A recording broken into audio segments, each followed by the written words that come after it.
சாந்தல்யம்.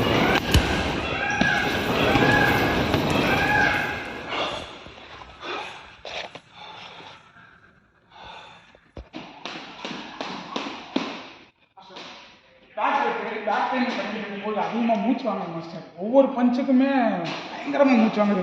Real ஃபைட்லேயும் ஒருவேளை இந்த மாதிரி தான் நடக்குமா மாஸ்டர்? கண்டிப்பாக நடக்கும் மாஸ்டர். நம்ம கண்ட்ரோல் பண்ணுறது கண்டிப்பாக நடக்கும். முதல்ல ஒரு ஃபைட் இருக்குது, ஸ்டெமினா இருக்குது, ரொம்ப மஸ்ட்டு. ரன்னிங், ஸ்கிப்பிங் இது எல்லாமே ருட்டீனாக பண்ணியே ஆகணும். அது ரோடு ஒர்க்குங்கிறத வந்து நம்ம ரொம்ப கரெக்டாக ஃபாலோ பண்ணால் தான் நம்ம ஸ்டெமினாங்கிறது இன்க்ரீஸ் ஆகும். இல்லைன்னா நம்மளால் வந்து ரிங்கில் வந்து ஒரு நிமிஷத்துக்கு மேலே நிற்க முடியும். இந்த விஷயத்தில் நம்ம ஒரு 100 மீட்டர்ஸ் ரன்னர் மாதிரி இருக்கணும். அதே நேரத்தில் ஒரு மேரத்தான் ஓடுற அந்த ஸ்டெமினா லெவலில் பேலன்ஸாக எடுத்துகிட்டு போகிற ரன் மாதிரி இருக்கணும். ஏன்னா நம்ம அடி கொடுக்கவும் செய்யணும், அடி வாங்கவும் செய்யணும். நீ பஞ்ச் அடிக்கும் கிக் அடிக்கும் போதும் ஒரு ரிதம் வந்து உன் ப்ரீத்தில் மெயின்டைன் பண்ணணும். அதை மெயின்டைன் பண்ணாலே போதும். நீ ஃபைட்டில் இறங்கும் போது ஸ்டெமினா லெவல் பேலன்ஸ் ஆகிடும். அதை நம்ம பார்க்கலாம்.